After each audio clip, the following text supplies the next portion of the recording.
आज मैं अपने वीडियो में आपको तुलादान के बारे में विस्तार से बता रहा हूँ।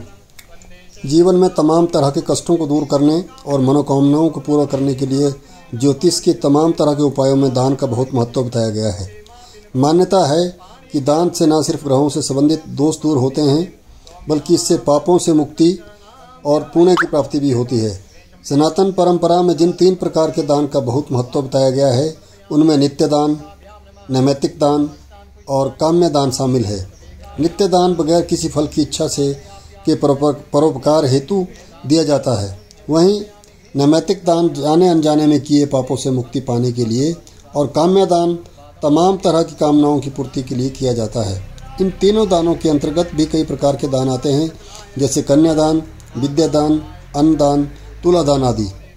आइए आज तुलादान के बारे में विस्तार से जानते हैं। सनातन परंपरा में पुण्य फलों को दिलाने वाले तुलादान का बहुत ज़्यादा महत्व है। इनमें किसी भी मनुष्य के भार के बराबर अनाज दान करने का महत्व है। इस दान का महत्व तब और बढ़ जाता है जब इसे किसी पर्व विशेष पर, किसी पवित्र नदी में स्नान करने के बाद, किसी तीर्थ पर किसी योग्य एवं सक्षम व्यक्ति को दान किया जाता है। तुलादान को हमेशा हर माह के ज्येष्ठ शनिवार को ही करना चाहिए। तुलादान में नवग्रह से जुड़ी सामग्री दान करने पर नवग्रहों से जुड़े दोष भी दूर हो जाते हैं।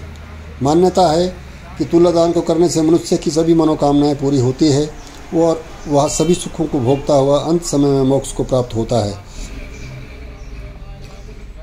तुलादान के बारे में मान्यता है कि कभी भगवान विष्णु के कहने पर ब्रह्मा जी ने तीर्थों का महत्व तय करने के लिए तुलादान करवाया था। हालांकि इसके पीछे भगवान कृष्ण की एक कथा भी आती है।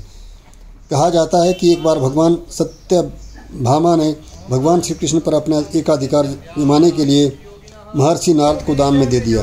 जब नारद मुनि भगवान कृष्ण को ले जाने लगे तो सत्यभामा को अपनी इस भूल का एहसास हुआ। तब उन्होंने दोबारा से भगवान कृष्ण को पाने का उपाय पूछा तो नारद मुनि ने उन्हें भगवान कृष्ण का तुलादान करने को कहा। इसके बाद तराजू में एक तरफ भगवान श्री कृष्ण और दूसरी तरफ स्वर्ण मुद्राएं, गहने, अन्न आदि रखा गया, लेकिन भगवान कृष्ण का पलड़ा नहीं उठा। इसके बाद रुक्मिणी ने सत्यभामा को दान वाले पलड़े में एक तुलसी पत्ता रखने को कहा। सत्यभामा ने जैसे ही तुलसी का पत्ता रखा, दान वाला पलड़ा भगवान श्री कृष्ण के पलड़े के बराबर हो गया। तब भगवान श्री कृष्ण ने तुलादान को महादान बताया, जिसके करने से सभी प्रकार के पापों से मुक्ति और पुण्य फल की प्राप्ति होती है। तुलादान करने के लिए आप चाहें तो नवग्रह से जुड़े अनाज को या फिर सतनजा, जिसमें गेहूँ, चावल, दाल, मक्का, ज्वार, बाजरा, साबुत दान, चना आदि दान कर सकते हैं।